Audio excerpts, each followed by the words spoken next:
नमस्कार, मैं श्रुति सिंह। स्वागत है आप सभी का इनसाइड झारखंड न्यूज के इस बुलेटिन में। चलिए जानते हैं आज की खबरों के बारे में। सरायकेला जिले के आदित्यपुर में उत्पाद विभाग की टीम ने आरआईटी थाना क्षेत्र के भुआ जंगल और पार्वतीपुर नदी किनारे स्थित अवैध शराब अड्डों पर सोमवार को छापेमारी की। इस दौरान टीम ने 700 किलो जावा महुआ को मौके पर ही नष्ट कर दिया।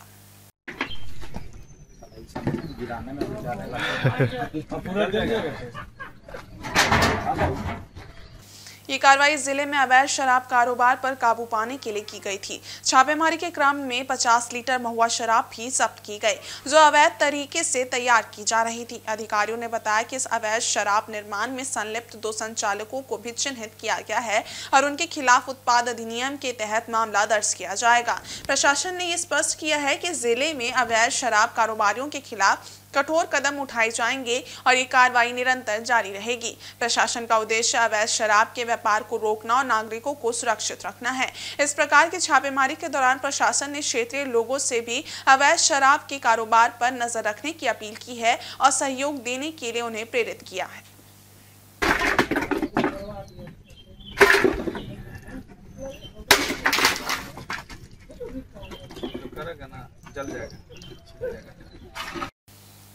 जमशेदपुर के जुगसलाई थाना क्षेत्र के गरीब नवाज कॉलोनी में रविवार देर रात एक गोलीबारी की घटना घटी, जिसमें स्थानीय निवासी मोहम्मद इजरार घायल हो गया।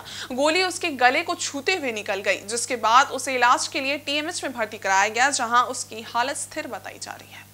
इस घटना में हिस्ट्री सीटर भाकुर नामक पर गोली मारने का आरोप लगा है। जानकारी के अनुसार मोहम्मद इजरार अपने घर में ही था। पास ही कुछ हो हंगामा सुनकर वो बाहर आया। इस बीच ही उसे एक गोली लग गई। बताया जा रहा है कि वो पड़ोसी के विवाद को सुलझाने के लिए गया हुआ था। इस बीच ही ये घटना हुई।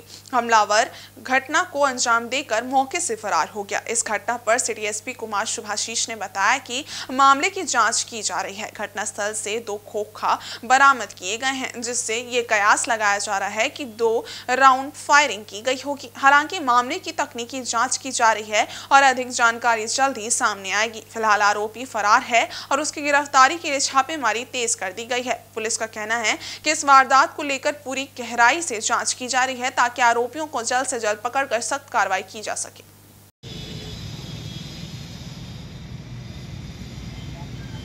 कल रात करीब 11 बजे हमें सूचना मिली कि 12:40 पे गरीब नवाज कॉलोनी, जो कि जुगसलाई थाना क्षेत्र अंतर्गत आता है, वहाँ पे फायरिंग की घटना हुई है, जिसमें इरशाद नामक एक युवक है, जिनके गले से गोली छू के निकली है। अभी जो मेडिकल डिटेल्स रिपोर्ट्स आएंगे तो ज़्यादा और क्लियर होगा। इसमें मुख्यतः 3 अभियुक्त को पुलिस इनके लिए छापेमारी कर रही है और दबिश बनाई पड़ी है। जी, तो इसमें मेन अक्यूज्ड है, उसमें उसका पूर्व में भी आपराधिक इतिहास है और पुलिस ने कुछ दिन पहले उसे थाना बुला के उसका भौतिक सत्यापन भी किया था, क्योंकि कुछ केसेस में ये हैं, वो ड्रग्स के केसेस हो सकता है, आर्म्स एक्ट के भी केसेस हैं, जो हमें सूचना भी मिल रही है। एक बार केस हिस्ट्री आएगा तो और डिटेल्स आ जाएंगे। अभी round of firing I think जब पकड़ा जाएंगे और एक बार इंटरोगेशन, वो जो स्थल है वहाँ से हमें 2 खोखा मिला है, उसके अलावा बाकी खोखा मिला नहीं। तो अभी तो साइंटिफिकली जितने खोखे मिलते उतने हम लोग राउंड फायरिंग मानते हैं, तो अभी तो हम लोग 2 ही मान रहे हैं। बट आगे अगर और इंटरोगेशन होगा, अगर ये अक्यूज जैसी पकड़ाते हैं तो ज़्यादा और क्लैरिटी इसमें आ जाएगी। और जमशेदपुर प्रेस क्लब द्वारा आयोजित क्रिकेट टूर्नामेंट चैंपियनशिप का सोमवार को केनन स्टेडियम में विधिवत उद्घाटन किया गया। इस 11 दिवसीय क्रिकेट चैंपियनशिप में पत्रकारों की विभिन्न टीमें अपनी खेल क्षमता का प्रदर्शन करेंगी। टूर्नामेंट का उद्घाटन अतिथियों द्वारा गुब्बारा उड़ाकर क्रिकेट खेल कर किया गया। पूरे प्रेस क्लब को, यहाँ पर उपस्थित सभी लोगों को इस शुभारंभ के लिए बहुत बहुत बधाई। मैं चाहूँगा कि इसी तरीके की प्रतिस्पर्धा, इसी तरीके का माहौल बना रहे। प्रेस क्लब में जितने उत्साह से कार्यक्रम कराया है और आज जितने सारे लोग यहाँ पर उपस्थित हुए हैं, उसी से मैं भी आनंदित हो रहा हूँ और मुझे भी हर्षित महसूस हो रहा है। मैं चाहूँगा कि जल्दी हम इसका शुभारंभ करें और आप सभी की टीम को बहुत बहुत बधाई, बहुत बहुत बेस्ट ऑफ लक कहना चाहूँगा। ये शुरू होगा। उद्घाटन समारोह में विशेष रूप से पूर्वी सिंहभूम जिले के उपायुक्त अनन्या मित्तल, वरीय आरक्षी अधीक्षक किशोर कौशल, टाटा स्टील यूआईएसएल के प्रबंधन निदेशक ऋतुराज सिन्हा, पोटका के विधायक संजीव सरदार, समाज सेवी शेखर डे और अंतर्राष्ट्रीय क्रिकेटर सौरभ तिवारी सहित कई गणमान्य लोग उपस्थित थे। इस समारोह में पूर्व राज्यपाल रघुवर दास ने भी शिरकत की और खिलाड़ियों से मिलकर उनका हौसला बढ़ाया। उपायुक्त अनन्या मित्तल ने इस अवसर पर कहा कि ये टूर्नामेंट 1993 से लेकर आज तक निरंतर जारी है, जो एक अच्छी बात है। उन्होंने कहा कि थोड़ा सा समय निकालकर खेलना हमारे मनोबल को बढ़ाता है और मानसिक रूप से हमें स्वस्थ बनाए रखता है। इस टूर्नामेंट में कुल 8 टीमें भाग ले रही हैं। इसके अलावा प्रशासन की टीम भी इस टूर्नामेंट का हिस्सा बनेगी। एसएसपी किशोर कौशल ने कहा कि यह आयोजन एक अच्छी परंपरा बन चुका है, जिसमें शहरी और ग्रामीण क्षेत्रों के पत्रकार अपनी टीमों के साथ हिस्सा ले रहे हैं। उम्र बढ़ने के साथ हमारा ध्यान फिटनेस से हट जाता है।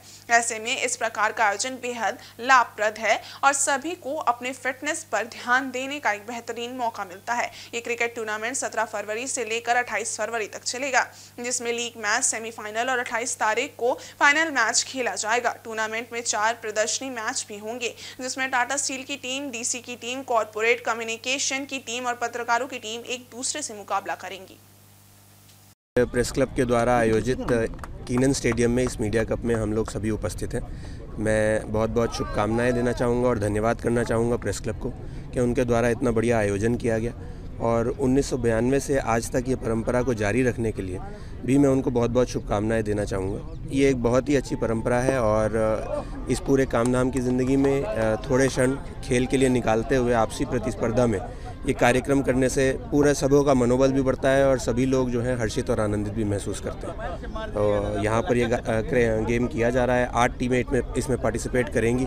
प्रशासन की टीम भी इसमें पार्टिसिपेट कर रही है। मैं सभी को बहुत बहुत शुभकामनाएं और ऑल द बेस्ट भी कहना चाहूँगा। सभी लोग बहुत अच्छे से खेलें और इसका आनंद उठाएं। धन्यवाद। बावजूद जमशेदपुर में एक बड़ी अच्छी परंपरा रही है और आज से नहीं, काफ़ी लंबे समय से 92 से इस प्रकार के आयोजन यहाँ पर प्रेस क्लब के द्वारा किए जाते रहे हैं और आज भी जैसा हम लोग देख रहे हैं कि 8 टीमें इसमें भाग ले रही हैं, जिसमें न केवल शहरी क्षेत्र से बल्कि ग्रामीण क्षेत्र के भी जो पत्रकार बंधु हैं वो डिफरेंट टीम्स बना करके इस पूरे आयोजन में पार्टिसिपेट कर रहे हैं। मुझे लगता है एक बहुत ही अच्छी परंपरा है, बहुत स्वस्थ परंपरा है, जो कहीं ना कहीं हमें इस बात का भी ध्यान दिलाती है कि टीम में किस तरीके से काम करना चाहिए, क्योंकि हर जगह टीम की आवश्यकता होती है। टीम में आप कैसे योगदान कर सकते हैं उसकी आवश्यकता होती है।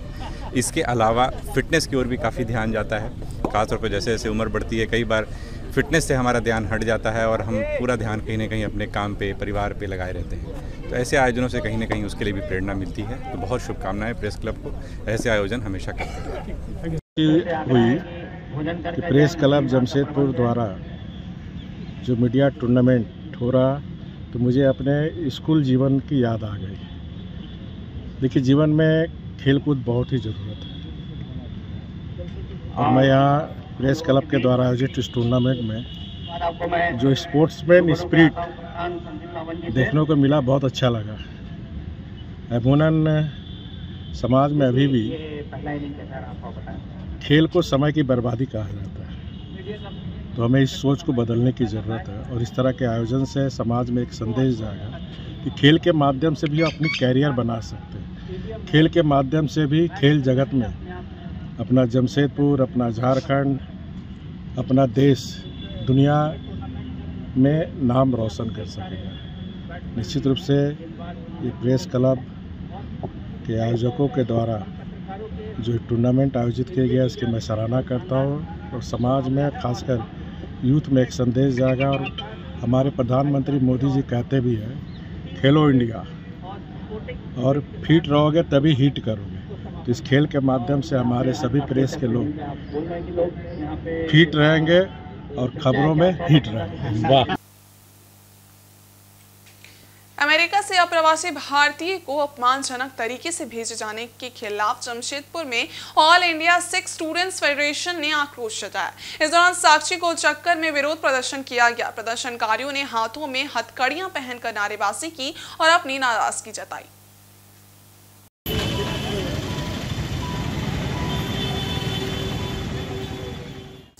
फेडरेशन के पूर्वी भारत अध्यक्ष सतनाम सिंह गंभीर ने इस पर आक्रोश व्यक्त करते हुए कहा कि भारतीय नागरिकों को अमेरिकी सरकार द्वारा हथकड़ी में बांधकर सेना के विमान से भारत भेजा गया, जो कि बेहद शर्मनाक और मानवता को कलंकित करने वाला कृत्य है। उन्होंने ये भी कहा कि केंद्र सरकार इस पर चुप्पी साधे हुए है, जो भारतीय नागरिकों के अधिकारों का उल्लंघन है।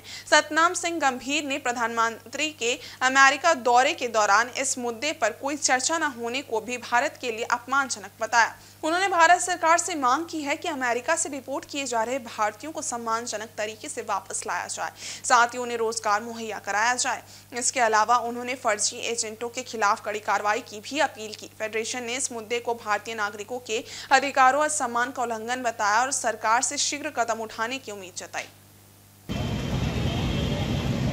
All India Sikh student federation द्वारा ट्रंप सरकार के खिलाफ प्रदर्शन किया जा रहा है, क्योंकि वो डिपोर्ट किए गए भारतीयों को हथकड़ियाँ पहनाकर बेड़ियों में जकड़कर जो भारत में भेज रहे हैं और एक तरह का हिंदुस्तान का अपमान है और ये अपमान हम लोग नहीं सहेंगे। इसलिए हम उनके खिलाफ विरोध प्रदर्शन कर रहे हैं और हम केंद्र सरकार से यह मांग भी करते हैं कि भारतीयों को जो वहाँ से डिपोर्ट किए गए हैं उनको जो है सम्मानित तरीके से हिंदुस्तान में वापस लाया जाए और उनको रोजगार मुहैया कराया जाए, ताकि वो अपने परिवार का भरण पोषण सही तरीके से कर सकें। इधर महाशिवरात्रि के मौके पर जमशेदपुर वासियों को देश भर में फैले वेद द्वादश ज्योतिर्लिंगों का एक साथ एक ही स्थान पर दर्शन होंगे। प्रजापिता ब्रह्मा कुमारी ईश्वरी विश्वविद्यालय कदमा शाखा की ओर से आध्यात्मिक दर्शन मेला का आयोजन किया जा रहा है। इसमें शहरवासियों को एक साथ द्वादश ज्योतिर्लिंगों के दर्शन होंगे। कदमा सेंटर में सोमवार सुबह प्रेस वार्ता में संचालिका संजू बहन ने इसकी जानकारी दी। उन्होंने बताया कि 19 से 23 मार्च तक होने वाले इस आध्यात्मिक दर्शन मेला को स्थानीय शहरवासी 12 शॉप एरिया कदमा बाजार में सुबह 7:30 बजे से रात 9 बजे तक दर्शन कर पाएंगे। उन्होंने बताया कि इस मेले में पूरे भारत के विभिन्न राज्यों जैसे महाराष्ट्र, गुजरात, झारखंड, उत्तर प्रदेश, मध्य प्रदेश सहित अन्य राज्यों में भगवान भोलेनाथ के अनेक रूप ज्योतिर्लिंगों के रूप में स्थापित होंगे। उन सभी का एक साथ एक ही स्थान पर उनके केंद्र में ये दर्शन होगा।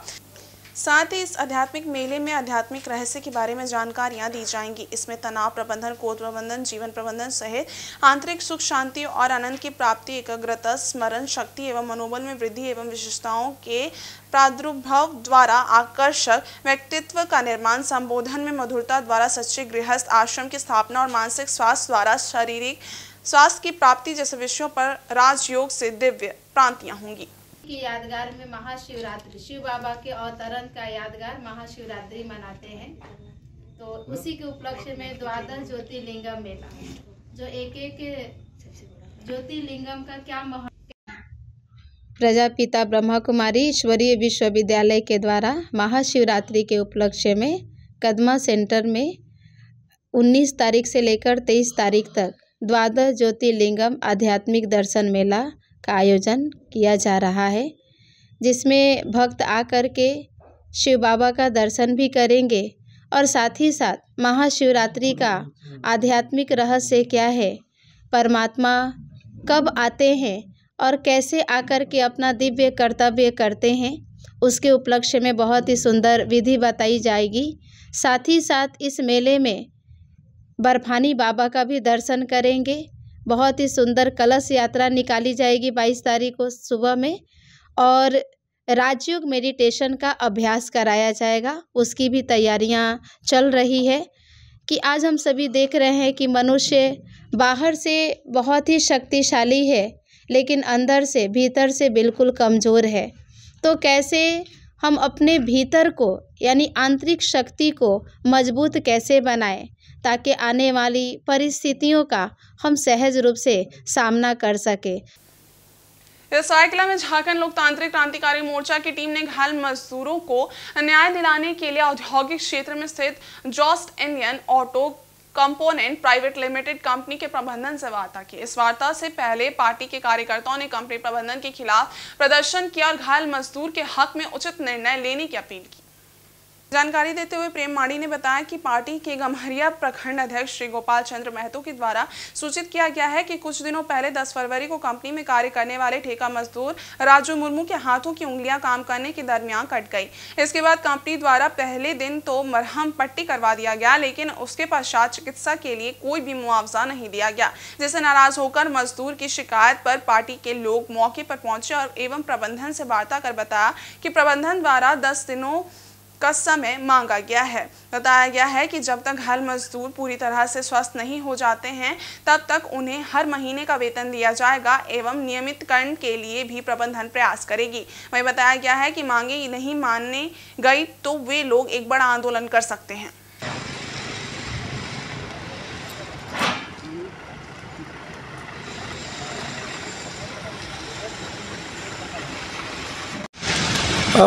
हम लोग को यहाँ के पार्टी के जो हमारे अध्यक्ष महोदय हैं उनके द्वारा हम लोग सूचना मिले कि एक हमारे इस हत्याड़ी गांव के एक मजदूर है जो जोस्ट कंपनी में काम कर रहे थे। काम करने के दौरान उनका 3 अंगुली कट गया।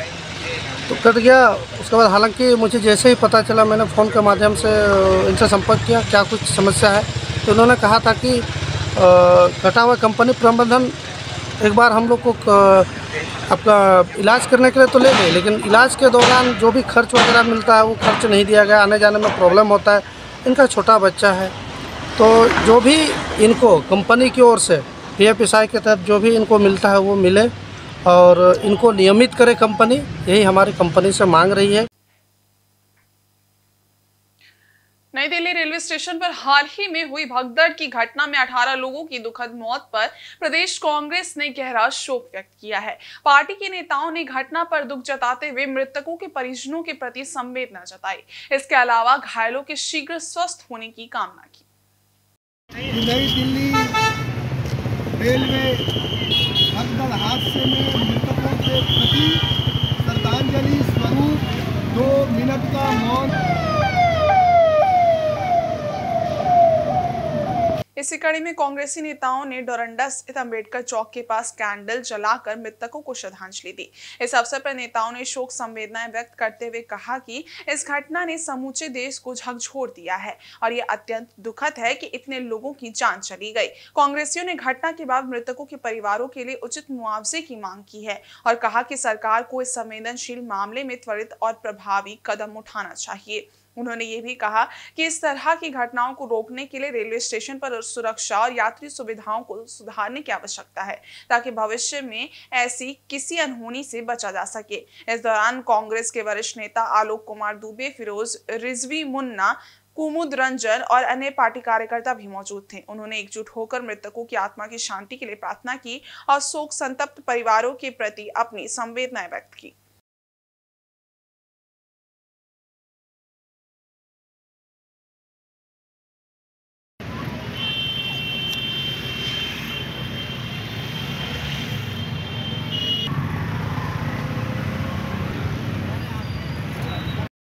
दुर्भाग्यपूर्ण ये है कि दिल्ली के स्टेशन में दर्दनाक हादसे और कांग्रेस पार्टी उसको दर्दनाक हादसा नहीं बल्कि उसे नरसंहार की संज्ञा दी।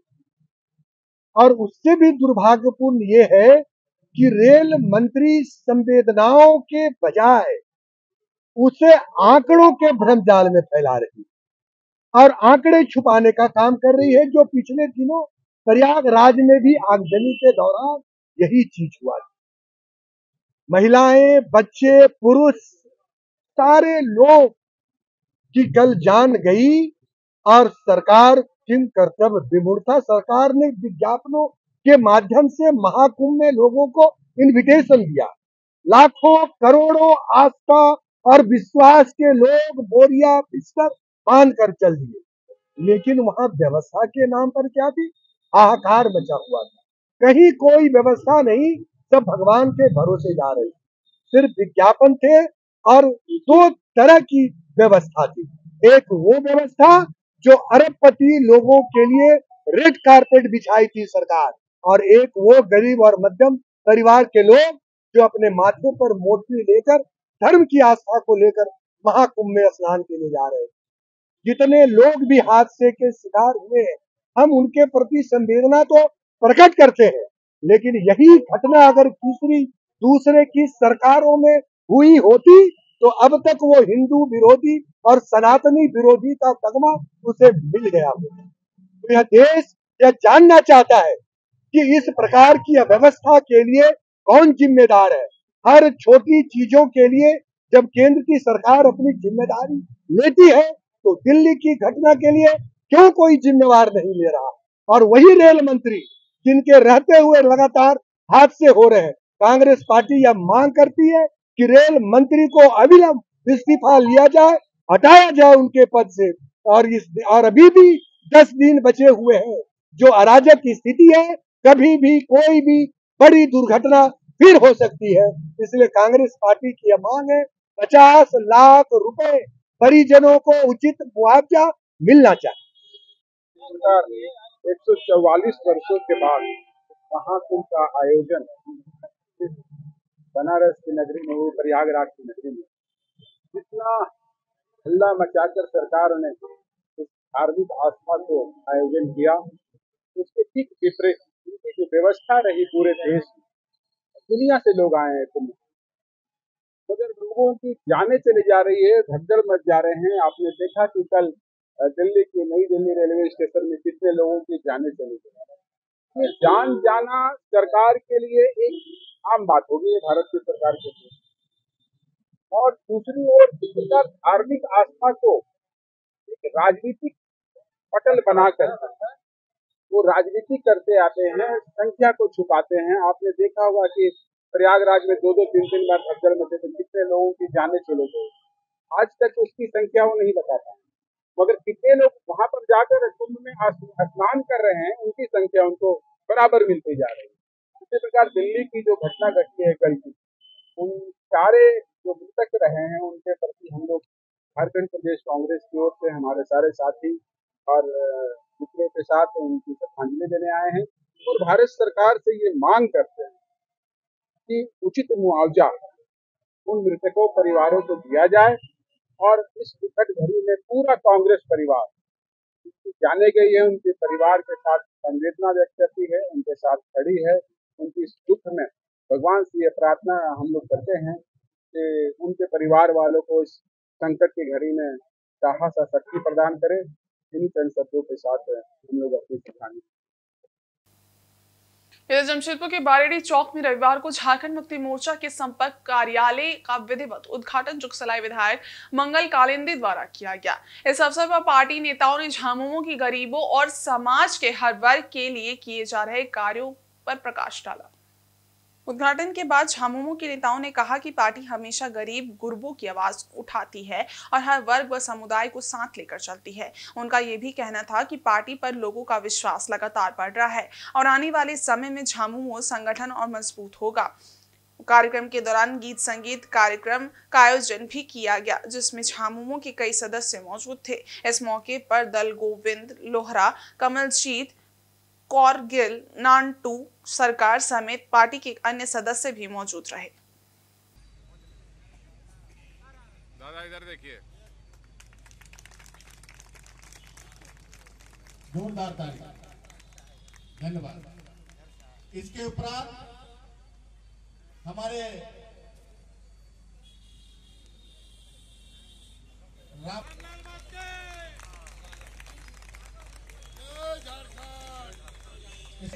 गुलदस्ता और आंगबाद के कारण को स्वागत करें। शेख बदल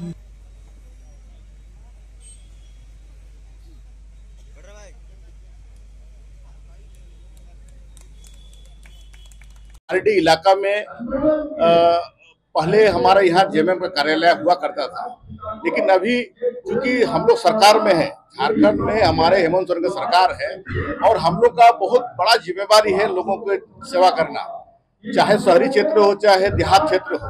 शहरी क्षेत्र में और भी हमारी जवाबदेही ज्यादा है, क्योंकि शहरी क्षेत्र में देश के हर कोने के लोग यहाँ निवास करते हैं और हम लोग इसके बीच में हमारे झारखंड सरकार का जो विकास का किरण को हम लोग को जन जन तक पहुँचाना है। और पूरे देश के जनताओं को, जो देश के जनता जो झारखंड में जो बसे हुए हैं, उसको मैसेज देना है कि हेमंत सोरेन की सरकार सभी के लिए है, ना कोई हिंदू, ना कोई मुस्लिम, ना आदिवासी, ना हरिजन, सभी के लिए, और समान सोच के साथ विकास के रास्ते में यहाँ के जनता को, इस राज्य को ले जाने का जो संकल्प लिया है, हम लोग उस संकल्प को जन जन तक पहुँचाने के लिए हम लोग इस कार्यालय को हम लोगों ने बनाया है, जिससे हम इस कार्यालय से उस राज्य सरकार का जो विकास का जो किरण है हम लोग जनता तक पहुंचा सके, लोगों को सहूलियत दे सके। जो सरकार के काम जो ब्लॉक में, डीसी ऑफिस में और सरकारी दफ्तर में जो काम होता है, उस काम को हम लोग इस कार्यालय से जनता को पहुंचा सके, इसके लिए हम लोग ये कार्यालय को हम लोग बनाए, जनता के सुलभ के लिए, जनता को सुविधा के लिए कार्यालय खोलने में बनाए हैं। और हम लोग इस कार्यालय को निश्चित रूप से जनता के लिए हम लोग इसको समर्पित करते हैं, किए हैं, और जो भी समस्याएं हैं लोगों का, उस सारे समस्याओं का समाधान हम लोग इस कार्यालय से करेंगे। इसलिए आज हम लोग झारखंड मुक्ति मोर्चा का इस बारडीह एरिया समिति में कार्यालय को हम लोग खोले हैं। सरायकेला जिला के कमरिया स्थित गांजिया बराज मैदान में भाजपा द्वारा कार्यकर्ता मिलन समारोह सह वनभोज कार्यक्रम का आयोजन किया गया। इसमें मुख्य अतिथि के रूप में पूर्व मुख्यमंत्री और विधायक चंपई सोरेन उपस्थित थे। उन्होंने कार्यकर्ताओं से समाज के हित में कार्य करने का आह्वान किया। चंपई सोरेन ने अपने संबोधन में कहा कि कार्यकर्ता ही किसी पार्टी की रीढ़ होते हैं। जितने मजबूत कार्यकर्ता होंगे, पार्टी उतनी ही मजबूत होगी। उन्होंने कार्यकर्ताओं के समर्पण और मेहनत को पार्टी के सफलता का मुख्य कारण बताया और कहा कि बिना कार्यकर्ताओं के समर्थन के पार्टी का कोई वजूद नहीं रह सकता। पूर्व मुख्यमंत्री ने आगामी चुनावों के संदर्भ में कहा कि दिल्ली में भाजपा की सरकार बनी है, अब बिहार और झारखंड में भी एनडीए की सरकार बनेगी। उन्होंने कार्यकर्ताओं से आग्रह किया कि वे भाजपा की विचारधारा को जन जन तक पहुंचाने के साथ साथ जनहित के कार्यों में भी अपनी भूमिका निभाएं। कार्यक्रम में भाजपा के कई प्रमुख नेता भी उपस्थित थे, जिनमें भाजपा नेता बास्को बेसरा, CK गोराई और जिलाध्यक्ष उदय सिंह देव शामिल थे। इन नेताओं ने भी कार्यकर्ताओं को संबोधित करते हुए पार्टी की गतिविधियों में और ज्यादा सक्रिय भागीदारी की अपील की और आगामी चुनावों में भाजपा की जीत को लेकर कार्यकर्ताओं में जोश और उत्साह भरने का प्रयास किया।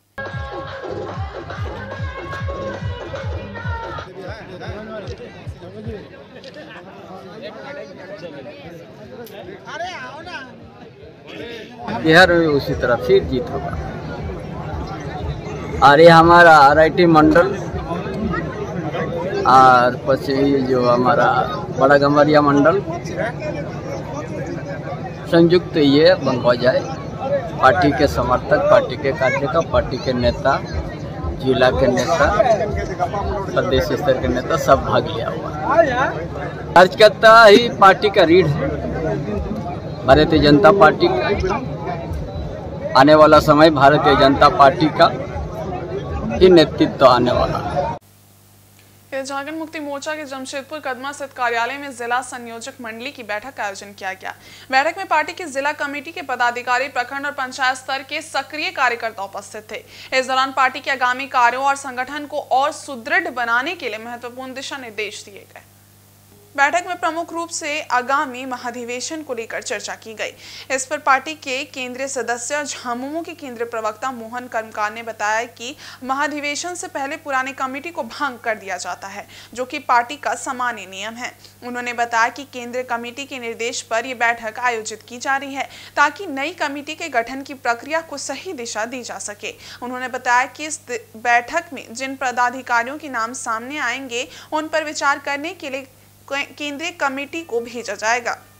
इसके साथ ही कार्यकर्ताओं को 23 फरवरी तक प्रत्येक पंचायत से संयोजक मंडली का गठन करने और उसकी सूची जिला कमेटी को सौंपने का निर्देश दिया गया है। इसके बाद पार्टी की आगामी रणनीति पर विचार किया जाएगा।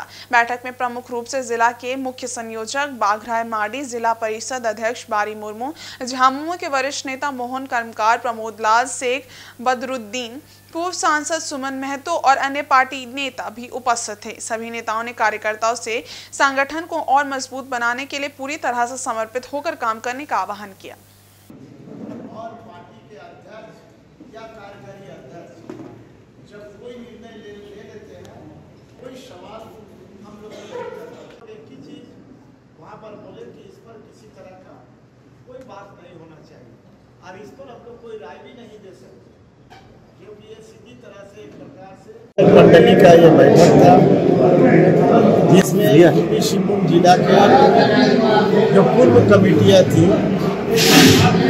वो चाहे पूर्व जिला कमेटी हो, पूर्व प्रखंड कमेटी हो, पूर्व पंचायत कमेटी हो, इस जिला के अंतर्गत सभी वरिष्ठ नेतागण और पार्टी के सारे समर्पित लोग जो सक्रिय सदस्य हैं प्रकार से आज सारे लोगों के उपस्थिति में ये बैठक किया गया, जिसमें मुख्य रूप से इस जिला के मुख्य संयोजक बघराई माडी भी थे और पूर्व सांसद सुमन महतो भी थी, पूर्व वर्तमान चेयरमैन जिला परिषद के बारी मुर्मू जी थे, झारखंड आंदोलनकारी शेख बदरुद्दीन जी वो भी उपस्थित थे, झारखंड आंदोलनकारी सुनील महतो, ऐसे पार्टी के तमाम लोग यहाँ पर उपस्थित थे। और ये हमारे पार्टी का एक प्रकार से ये नियम कि हमारा महाधिवेशन का पहले सभी जिला कमेटी को एक प्रकार से केंद्र कमेटी के द्वारा इसको भंग कर दिया जाता है और फिर से महाधिवेशन का पहले हमारे पंचायत कमेटी का पुनर्गठन, हमारे प्रखंड कमेटी का पुनर्गठन, हमारे जिला कमेटी का पुनर्गठन, जो हमारे केंद्र से जो गाइडलाइन इस बार का महाधिवेशन में आया हुआ है, उस गाइडलाइन को फॉलो करते हुए कमेटी का गठन करना है। जमशेदपुर के गोविंदपुर अन्ना चौक से लेकर साउथ गेट तक सड़क किनारे भारी वाहनों के खड़े होने की वजह से हो रही दुर्घटनाओं पर नियंत्रण लगाने की मांग अब तेज हो गई है। सोमवार को जमशेदपुर प्रखंड प्रमुख के नेतृत्व में एक प्रतिनिधिमंडल ने उपायुक्त कार्यालय पहुंचकर ज्ञापन सौंपा और कार्रवाई की मांग की। प्रतिनिधिमंडल ने 6 सूत्री मांग पत्र में प्रमुख तौर पर मिट्टी मशीन गोविंदपुर अन्ना चौक से लेकर गोविंदपुर साउथ गेट तक सड़क किनारे वाहनों के खड़े होने पर रोक लगाने की मांग की। इसके अलावा उन्होंने सड़क पर वाहनों की स्पीड को 20 किलोमीटर प्रति घंटा तक सीमित करने, नुवको सीमेंट प्लांट द्वारा सड़क पर फैलाए जा रहे डस्ट को साफ करने और टाटा मोटर्स, नुवको व टाटा पावर द्वारा सड़क पर लाइट की उचित व्यवस्था करने की मांग भी की। इसके अलावा प्रतिनिधिमंडल ने अन्ना चौक से थीम पार्क होते हुए हाईवे पर बाईपास कॉरिडोर का निर्माण और स्थानीय प्लांट द्वारा जनहित में कार्य करने की आवश्यकता भी जाहिर की। इस ज्ञापन के माध्यम से जनप्रतिनिधियों ने उपायुक्त से इस मुद्दे पर जल्द कार्रवाई करने की अपील की है ताकि गोविंदपुर क्षेत्र में सड़क सुरक्षा बढ़ सके और नागरिकों की समस्याओं का समाधान हो सके। जमशेदपुर पूर्वी की माननीय विधायक पूर्णिमा साहू जी के निर्देशानुसार आज हम सभी लोग यहाँ जमशेदपुर प्रखंड की प्रमुख बहन श्रीमती पानी सोरेन जी के नेतृत्व में यहाँ उपस्थित हुए हैं। यहाँ जिला परिषद की सदस्य कुसुम पूर्ति जी भी उपस्थित हैं और खास करके गोविंदपुर, रहरगोड़ा, बारीगोड़ा, जोजो बेड़ा और अन्ना चौक से लेकर के साउथ गेट होते हुए जिमको चौक तक के नागरिक यहां उपस्थित हैं।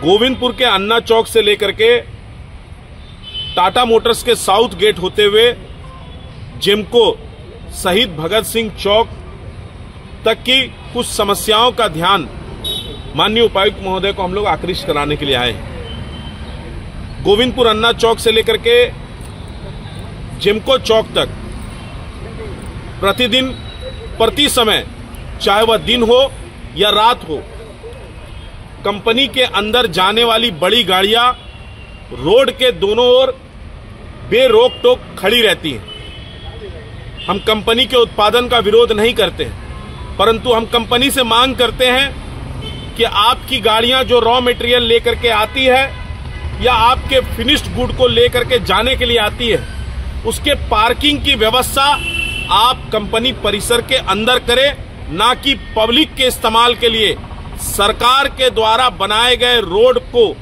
अतिक्रमण करके आपके जो बड़ी बड़ी गाड़ियां रोड पर खड़ी होती हैं, उसके चलते रोड जाम होता है और आम राहगीर परेशान होते हैं। आए दिन आप लोग देख सकते होंगे कि एक बड़ी आबादी जो गोविंदपुर, बाड़ीगोड़ा, रहरगोड़ा, जोजो बेड़ा की एक बड़ी आबादी उस रोड पर चलने वाली आबादी इस अवैध पार्किंग के चलते वहां एक्सीडेंट बढ़ रहा है।